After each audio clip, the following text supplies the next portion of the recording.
Bapak Ibu yang saya muliakan, pagi ini kita akan bahas surat Al-Kahfi, ya, surat yang ke-18, surat Al-Kahfi ayat yang ke-46. Kita baca ayatnya, surat Al-Kahfi ayat 46. A'udzubillahi minasyaitonirrajim.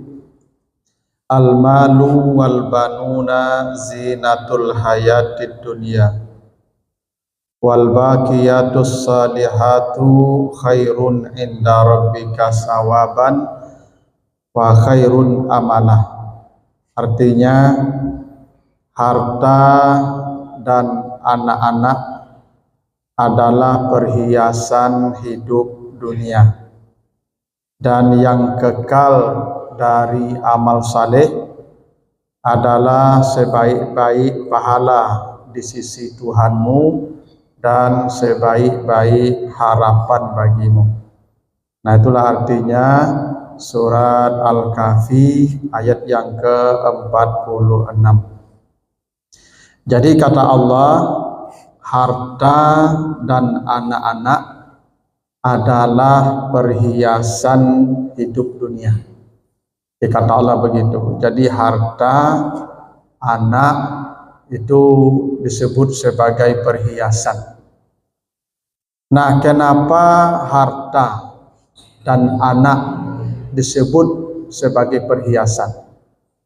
Karena ada kesamaan sifat. Jadi ada sifat yang sama antara perhiasan dengan harta dan anak-anak. Itu kenapa harta dan anak disebut perhiasan.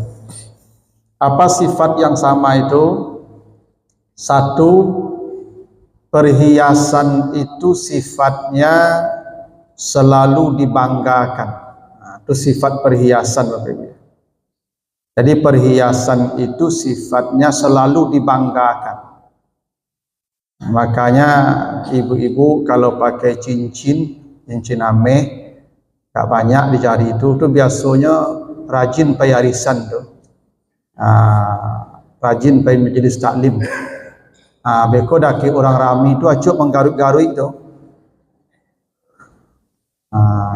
Salah cari ibu-ibu tuh. Asa banyak cincin amenya tuh beko acuk garuk-garuk daki orang. No menggaruk itu kadang cie siko api di koko ke katil. Memang begitu perhiasan tuh. Makanya ada orang kaya, Bapak Ibu, saya lihat di TV itu, nyo pakai cincin berlian, Ibu. Kalau mengeceknya mereka. Memang sifatnya begitu tuh, Pak, perhiasan. Memang selalu dibanggakan. Makanya ibu-ibu kalau pakai galang, banyak galang ame, itu biasanya kalau pai-pai kanerami itu langan baju itu neng kadang pilih itu. Ndak neng parasut atau neng kadang. Sebab kalau langan baju kadang tuh pas diangkitnya langsung nampak makanya ibu-ibu kalau banyak galang ame di tangannya, itu biasanya kalau semayang takbir ihramnya beda. Beda dengan orang yang takbir ihram yang ndak pakai galang ame. Yang pakai galang ame, kalau yang tidak pakai galang, takbirnya capek. Allahu Akbar. Kalau yang pakai galang dah, Allah nyotahan loh.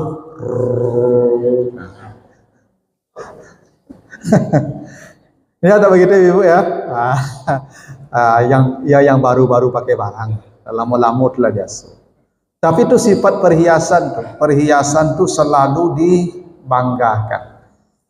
Memang begitulah. Itu makanya ibu-ibu pakai lipstik. Lipstik itu perhiasan dah. Perhiasan. Cuma kok warnanya dipilih dan mencolok merah. Ya enggak? Lipstik ibu kok di mana dipasang, di bibi atau di lutut? Di bibi. Kalau di lutut kan nampak dorang loh. Di bibi nampak dorangnya ke dia. Itu makanya ya perhiasan ya, harta dan anak disamakan dengan perhiasan karena memang harta dan anak ini selalu dibanggakan. Itu sifatnya tuh. Jadi orang kalau punya harta, maka dia akan membanggakan hartanya. Biasa, itu biasa begitu itu. Makanya ibu-ibu ya kalau punya kekayaan itu biasanya selalu dibanggakan tuh kekayaannya tuh. Itu pernah dilihat dicontohkan Karun. Kalau baca nanti surah Al-Qasas ya ayat 79, Al-Qasas 79. Fakharaja ala qaumihi fi zinatihi. Jadi Karun itu diceritakan setiap keluar rumah dia bawa semua kekayaannya, kendaraannya dibawa, itu semua apa, pokoknya dia pamerkan sepanjang jalan tuh kekayaannya tuh. Karena itu sifat kekayaan begitu, sifat harta dibanggakan. Makanya diceritakan Karun tuh ibu, kalau keluar rumah tuh itu sehari tuh kadang 3 kali sampai 4 kali ganti baju. Pokoknya asal kalau rumah ganti baju, asal kalau rumah ganti baju. Dan kendaraannya tiap hari tukar-tukar. Ya, Senin Pajero, Selasa Ferrari, Rabu Lamborghini, pokoknya tiap hari ganti-ganti. Kayaknya kayo. Itu sifat kekayaan begitu. Harta selalu dibanggakan. Makanya ibu-ibu apa-apa biasanya kalau pakai motor dulu, ketika masih pakai motor, itu dari gerbang tuh langsung masuk ke rumah. Tapi kalau pakai auto, putar-putar lu sepanjang komplek. Mempacadian auto, apalagi auto baru. Memang begitulah. Sifat harta dibanggakan. Itu makanya orang kayu, ibu kalau mengeciknya lah, tak mau kalah leh. Ya, kalau mengecik kok suaranya lah kare. Itu makanya ada pameo di kampung apa ibu. Di dunia aku ada 2 orang yang tak boleh dibantah.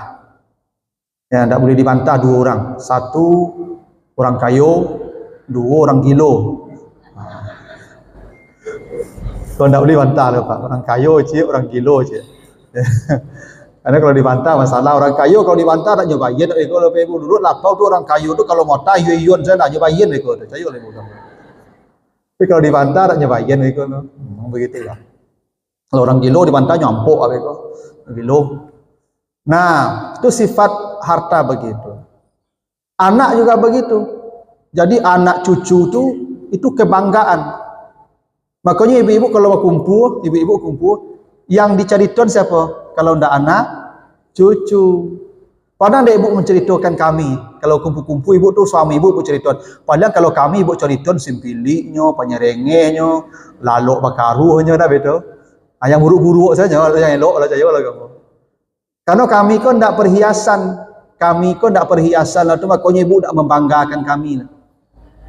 Ya, yang perhiasan tu anak, makanya anakku dibanggakan, cucu dibanggakan, makanya cucuku pai baranang saja tak tanggung ceritanya. Apalagi kalau cucuku berprestasi, dapat juara ko, pasti cerita cucu situ. Itu sifat perhiasan selalu dibanggakan. Itu kenapa harta dan anak disebut perhiasan. 2, perhiasan itu sifatnya sementara. Itu sifat perhiasan. Tidak ada perhiasan tu yang lama nilainya. Indahnya perhiasan tu sementara, sebentar. Ya.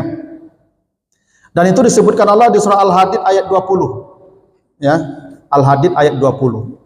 Ya'lamu annamal hayatud dunya la'ibun wa lahun wa zinatun wa tafakhurum bainakum wa takasurum fil amwali wal aulad kama sali ghaisin a'jabal kufara nabatuhu summa yahiju fatarahu musfarran summa yakunu khutaman. Jadi perhiasan dunia itu kata Allah itu seperti tanaman, dia tumbuh hijau, tiba-tiba di puncak hijau dia kuning, begitu kuning dia layu dan jadi sampah. Itu sifat perhiasan itu. Perhiasan yang kita banggakan itu nanti pada waktunya pasti jadi sampah. Pasti itu, suka tidak suka. Rumah yang Bapak Ibu bangun miliaran itu, yang sekarang kita bangga-banggakan rumah kita, besok pasti jadi onggokan sampah. Percayalah. Mungkin mati kita, kalau tidak cucu kita, kalau tidak anak kita, cucu kita nyobongkar. Bis. Padahal kita payah-payah membangunnya.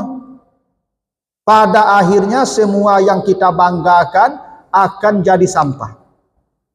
Mobil yang Bapak Ibu beli mungkin ratusan juta, nanti pada waktunya jadi onggokkan besi tua, suka tidak suka. Karena perhiasan itu tidak lama indahnya. Indahnya sebentar, perhiasan itu tidak lama. Dulu Bapak Ibu tahun 2000-an lah. Pernah Bapak Ibu pakai HP 3310. Wih, tahun 2000 itu Ibu HP 3310 itu tidak tanggung mewahnya Ibu.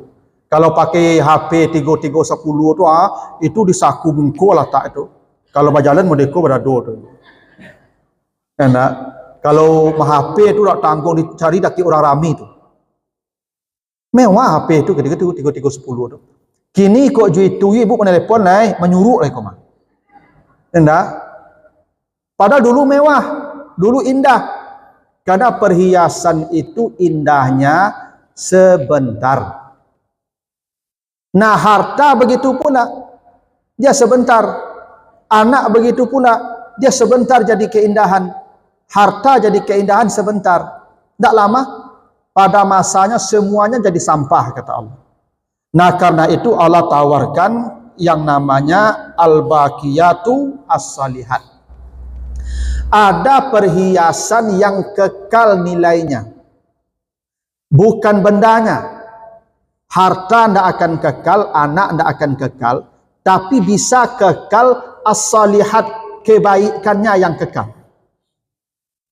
Jadi harta itu tidak kekal, anak itu tidak kekal, tapi as-salihatnya, kebaikan dari harta dan anak itu bisa bakiyat, bisa kekal.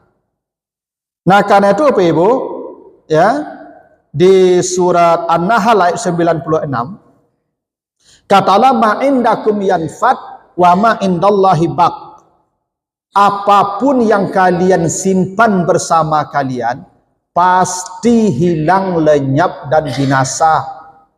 Tapi apa yang kalian titipkan kepada Allah, itulah yang kekal nilainya.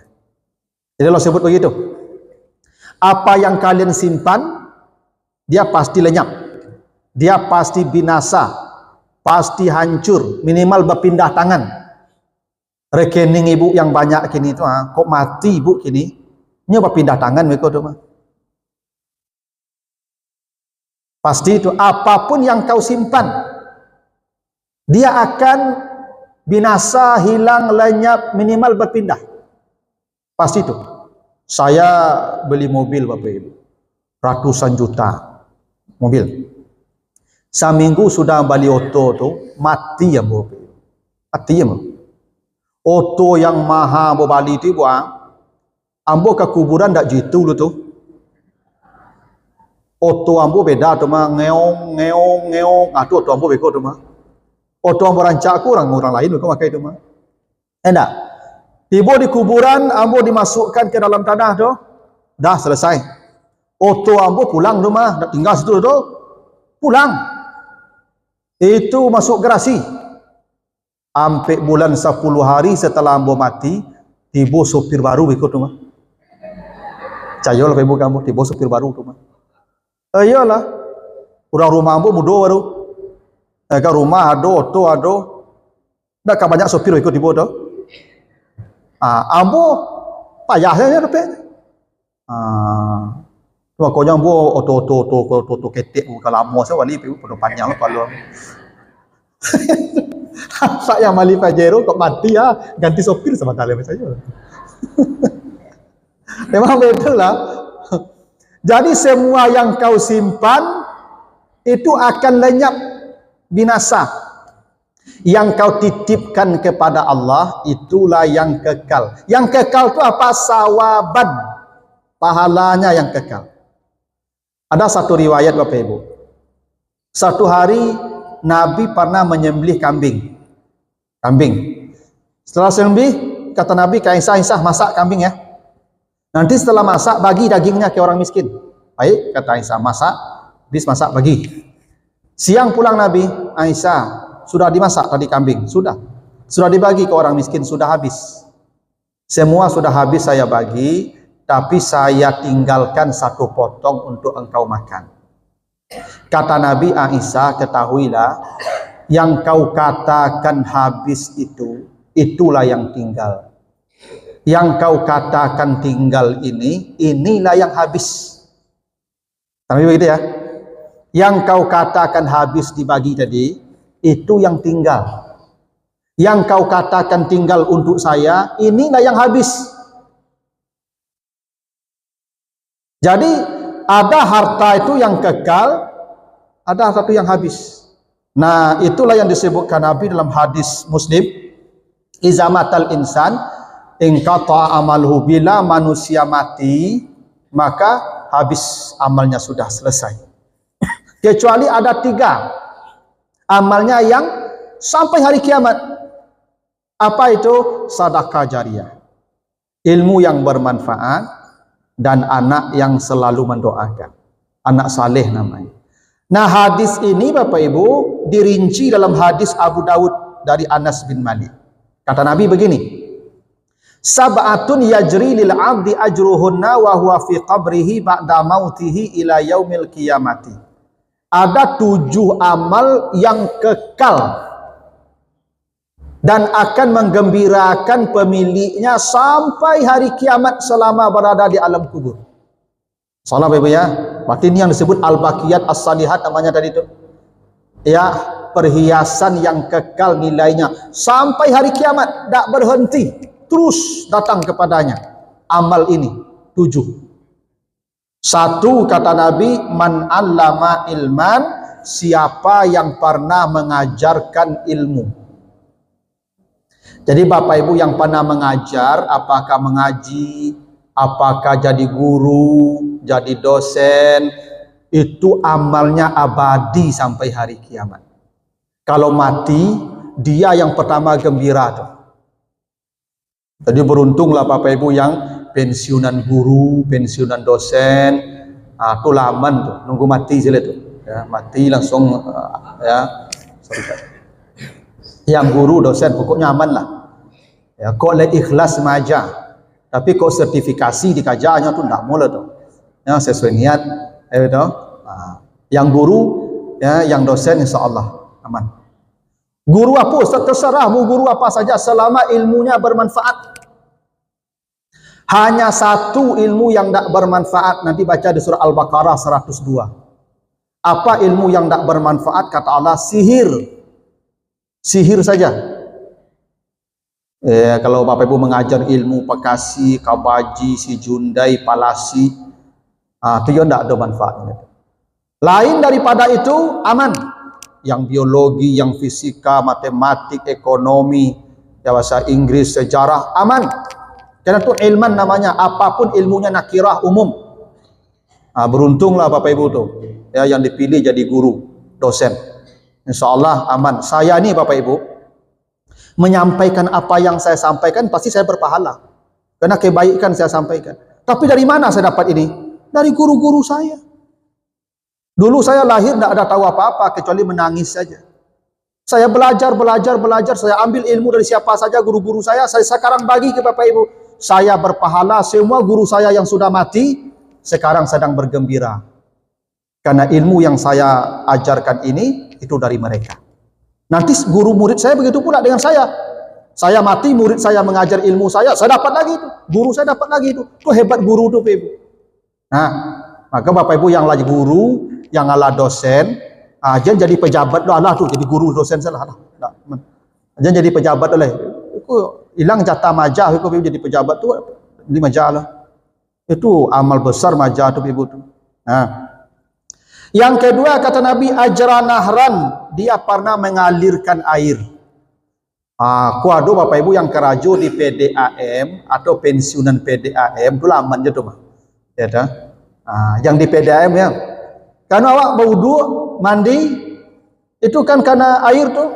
Mereka yang mengalirkan tuh menggali-gali peralon, mengurus air di hulu air.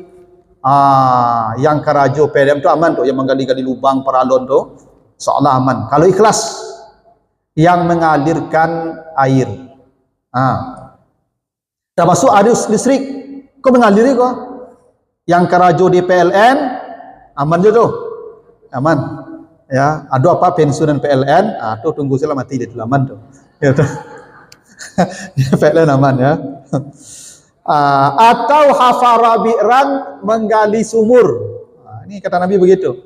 Makanya ibu bapak nih, mumpung lu mati le harato le Jawa, baru kalau mati bagi orang harato le. Cari musala, masjid, sekolah, yayasan, panti asuhan yang sulit air bersih, galikan sumur bor di situ. Kalau sumur galian pokoknya semua. Walaupun semua kau lah kariang, walaupun semua kau lah tutui, walaupun semua kau lah mati, yang abadi bukan fisiknya, sawaban, nilai kebaikannya. Ambo dak menagan Bapak Ibu umrah lah kak. Kalau ada Bapak Ibu lapai umrah sekali, dua kali, umrah yang berikutnya kak, tu kali semua leh. Ibu Bapak kalau pai umrah, pahala sekalinya. Tapi kalau menggali semua sampai kiamat, dah. Kau gak cerdas mencari pahala kau Bapak Ibu. Kalau ibu acuk-acuk mana pai umrah, ya sekali mana pahala sekali painya. Itu kalau lain tak selfie baka panjang, saya mah kok selfie baka panjang saya lebih pahala tu mana tu itu. Dah. Gali semua leh. Cari tampik-tampik yang bisa digalikan di sumur di situ. Ambo punya jamaah di Tabiang tu Bapak Ibu. Minta tolong kamu Ustaz carikanlah ambo pesantren atau yayasan panti asuhan untuk ambo galikan semua. Ambo ingin punya amal itu sampai ambo mati kok. Ambo cari dapat lah tu di pesantren dah ke TVRI ko perkampungan Minangkabau tu anak yatim banyak tu Ibu. Airnya kumur tu Ibu selama tu. Maka anak-anak tu banyak penyakit kulit. Yo galian semua bor di Ibu tu. Dak tanggung bahagianya anak-anak mandi tu.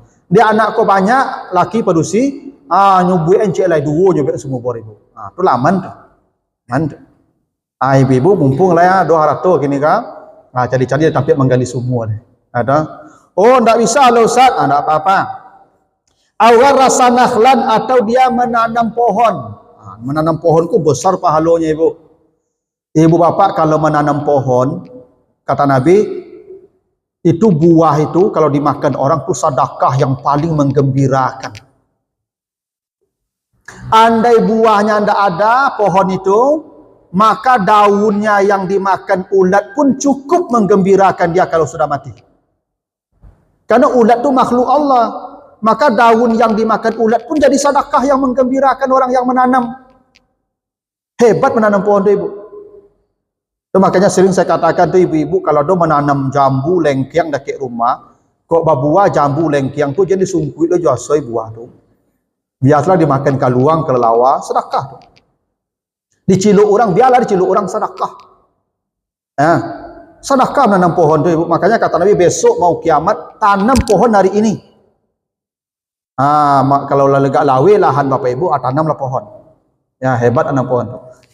Oh ndak bisa lo Ustaz, ambo dak ada lahan lo Ustaz sampai au bana masjidan atau dia ikut membangun masjid. Ini Bapak Ibu ya. Kalau kau sado bisa apa? Ikut membangun masjid walau kamafhasi kitatin libaidiha, walaupun sebesar sarang burung. Nah, membangun masjid ke Ibu bukan membangun fisik mereka aja. Ibu ikut membangun WC. WC itu bahagian daripada ibadah untuk masuk masjid. Nah, iya. Yang bangun WC sama dengan bangun masjid.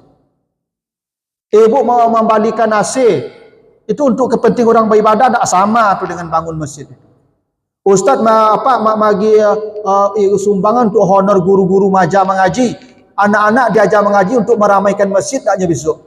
Kau mati waknya kuni masjid atau membangun masjid nama itu. Semua infak Bapak Ibu untuk kepentingan rumah Allah aman. Maka kalau ada Bapak Ibu ya kepentingan masjid, Bapak Ibu punya kelebihan harta, bersegeralah. Karena kata Nabi itu perhiasan yang kekal sampai hari kiamat. Semua yang ada padamu lenyap kecuali yang kau titipkan kepada Allah. Yang kau titipkan kepada Allah akan kekal abadi bersamamu. Nah, atau kata Nabi warasa mushafan. Dia mewakafkan mushaf nih Quran. Bapak Ibu kalau ulun pernah alun ado amal iko le kok sempat ka toko buku balik Quran. Menjelang mati kok, gak dua, gak tiga. Beko titip di masjid, di musala, tempat-tempat mengaji, di MDA, itu aman. Ini akan hancur nih Ibu nih. Ini hitungan tahun hancur di kertas. Mana pula tahan sampai kiamat. Tapi nilainya, karena Bapak Ibu dicatat pernah mewariskan mushaf Nah, kau indah aja lah Ustaz. Terakhir, taraka waladan yastaghfirullah, dia meninggalkan anak yang selalu memintakan ampun untuknya. Bapak ibu punya anak, anaknya dicatat Allah selalu berdoa, Rabbighfirli wali walidayya. Itu doanya. Ya Allah, ampuni saya dan kedua ibu bapak saya. Bapak ibu kalau punya anak begitu, kalaupun anaknya mati lebih dulu dari bapak ibu, bapak ibu punya anak yang abadi sampai hari kiamat.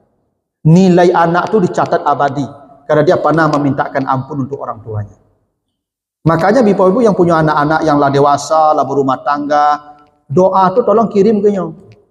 Rabbighfirli wali walidayya warhamhuma kama rabbayani shaghira. Ang baco WA nyo tiap pagi. Besok sudah subuh kirim lu balik. Ang baco nyo anak-anakku ibu, sedangkan kadang-kadang inyo saya dapat doa loh. Awak lo kan doaan bagai. Dia sibuk. Dan dak kirim piting dak anti, dak gue rumah dak anti, dak balin oto dak anti, dak balin baju dak berhenti. Tapi yang doang tu tolong tiap hari. Jangan tunggu dan mati lu kini lah ya. Ya Pak Ibu, biarlah ibu meminta doa akhirnya. Karena begitu kata Nabi, dia pernah meninggalkan anak yang memintakan ampun atas dosanya. Nah, dari 7 tadi kata Nabi, 5 harta. 5 harta. Hanya 2 yang tidak harta. Apa yang 2 yang tidak harta itu? 1 ilmu. Karena tidak semua orang diberi ilmu. 2 anak. Karena tidak semua orang diberi anak. Selain daripada yang 2 itu, 5 itu harta. Karena itu Bapak Ibu pilih saja. Mana di antara yang 5 tadi, kalau tidak punya anak, kalau tidak punya ilmu, yang 5 tadi mana yang bisa. Siapkan yang kekal harta kita. Jangan untuk dibagi orang sadonya. Baguslah dibagi orang, dapat juga pahala, tapi kekalnya kok yang penting. Maka Nabi pernah ditanya, ya Rasulullah, ayu sadaqati a'zam. Ya Rasulullah, apa sedekah yang paling bernilai di sisi Allah? Apa sedekah yang paling bernilai di sisi Allah? Kata Nabi, anta saddaqa wa anta sahihun. Sedekah yang paling bernilai di sisi Allah kalau engkau bersedekah ketika sehat. Sedekah yang paling bernilai itu kata Nabi ketika sehat. Jangan tunggu bersedekah ketika sakit, apalagi nyawa sudah ketenggorokan. Lalu engkau berkata li fulan kaza untuk si anu sekian, untuk si anu sekian. Kata Nabi, ndak engkau bagi pun orang-orang akan membaginya setelah itu. Maka sedekah yang paling hebat ketika sehat kini kok. Bakok ketika sehat sedekah yang paling hebat. Kerana Bapak Ibu awak ketika sehat kok kiki muncul. Kikir kok ketika sehat. Ketika sakit tak ada kikir leh. Dah rato nak berguna nih. Dulu pada Bapak Ibu ketika awak di kampung nak tahu Bapak Ibu kalau ambu Dulu awak kan di kampung aku buat hidup susah. Kan makan goreng ayam kok dua. Kalau ndak ayam sakit, awak sakit. Itu. Bertunggu ayam sakit lo, latar raku ayam. Kecil amak tu ayam mang sakit tu ayam. Pada mati encak dah biar lain. Dah itu. Baru berkat babi ayam tu dia nak lari dia tu, dah sakit. Babi saya ayam tu itu pada biar. Tu baru makan goreng ayam. Jadi kalau ada goreng ayam di bawah tuduang nasi dulu, tu mungkin ayam sakit. Atau awak sakit. Tahu itu? Lah 2 hari dah mempaneh, menggigil, dak mau makan selero pahit dah betul. Dirasuk-rasuk dia mak. Kemakan nang macam. Lah ini cerita suara lah tu. Amak buen api ayam ya. Mungkin ang taraga api ayam mungkin kau. Api ayam Pak. Api ayam. Papanggil lah di kaja ayam tu lah. Udang damam tu lah. Mungkin taraga api ayam udang mah. Adik kau Pak nyolala ayam sepanjang nagari paki ayam kau nyolala. Masuk sama nyolala dak tantula dia nyolala Pak. Dah betul? Badi aku kau semangatnya mengajar ayam, hinyo ni makan dia semangatnya. Awaklah sakit, itu selera lah pai. Ada pe ayam ke? Okey cik adik mak kau ayam malah dapet. Nabi lah buat kampung surau. Nabi. Ayo diapik tu pak, diapik je bambu tu. Dia gi bumbu, garam segala macam, tu dia amak bapi, sampai kariang. Lah masa api ayam tu, tu bagian kawak yang sakit tadi. Makanlah dia makan. Surang bu, makanlah dia surang. Dan adik kau tak minta libutnya macam lihat saja, kanlah. Dah betul? Begitu diambil ayam kau saketik, digigit, pahit rasanya. Dah betul? Tak terlalu ayam kau. Okey cik awak ke adik tadi, ang makan selalai. Dah betul? Bakok mari tu, dek sakit, kok sehat, hilang ayam tu langsung. Mana kau bagi lah tu. Dah betul? Makanya sedekah ketika sakit tak berguna. Nya tak berguna lah itu makanya dia agen kurang. Makok ke kawas sedekah aja Bapak Ibu ketika sehat kini kuah. Ketika harato masih berguna, sedekah lah. Itu yang azam, yang kekal nilainya, yang ketika sakit nak kekal nilainya, kau nak harato kau nak berguna tu dah agen kurang. Nya ketika sedang cinta jo harato tu agen. Itu yang azam. Nah mumpung Bapak Ibu lai harato masih ada, badan lai masih sehat, sebelum dibagi-bagi orang, dia pasti dibagi orang itu mak. Sebahagian jadikan perhiasan itu kekal. Ingat tadi harta dan anak-anak perhiasan, sifat perhiasan itu tidak lama, tapi dia bisa kekal kalau dititipkan kepada Allah. Maka titipkan kepada Allah sebagian dulu, biar itu kekal kalau kita nanti butuh, datang itu kepada kita. Nah, 5 tadi masalah harta. Mengalirkan sungai, menggalikan sumur, membangun masjid, mewariskan mushaf, atau menanam pohon. Kalau yang punya ilmu, ajarkan ilmu. Kalau yang punya anak, minta doa dia supaya mintakan ampun untuk kita. Kalau Bapak punya salah satu saja, sampai kiamat akan bahagia. Di alam kubur, begitu kata Nabi. Nah, tapi Bapak Ibu yang guru, dosen, jangan merasa aman.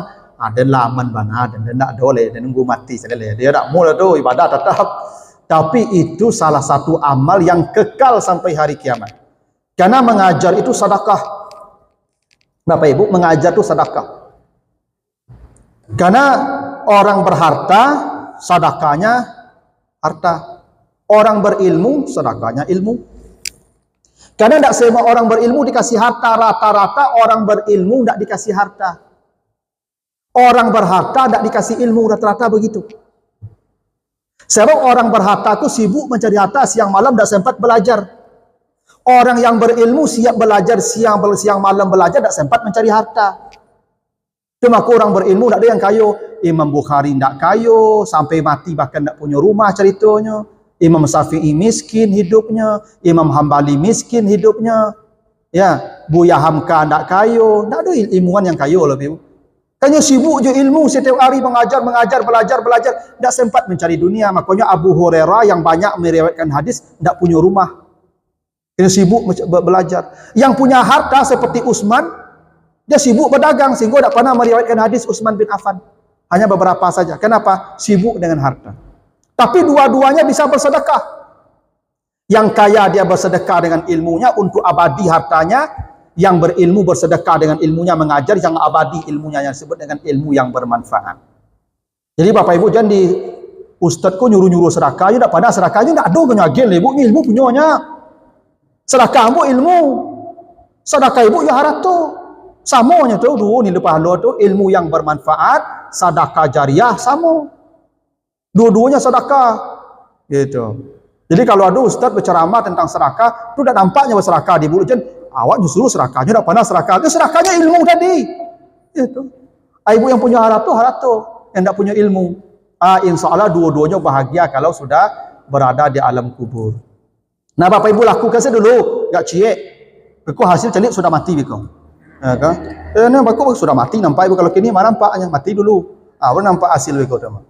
Tak ciek. Siasatilah. Mumpung leh harta masih ada jawab. Gitu. Nah begitu dulu Bapak Ibu-Ibu. Ada pertanyaan? Tak ya? Yalah jadi je bertanya oleh. Jadi tanya nama-nama keraco. Amal saya lah. Yalah. Itulah Bapak Ibu, mudah-mudahan ada manfaatnya. Subhanakallahumma wa bihamdika, asyhadu an la ilaha illa anta, astaghfiruka wa atubu ilaika. Wassalamualaikum warahmatullahi wabarakatuh.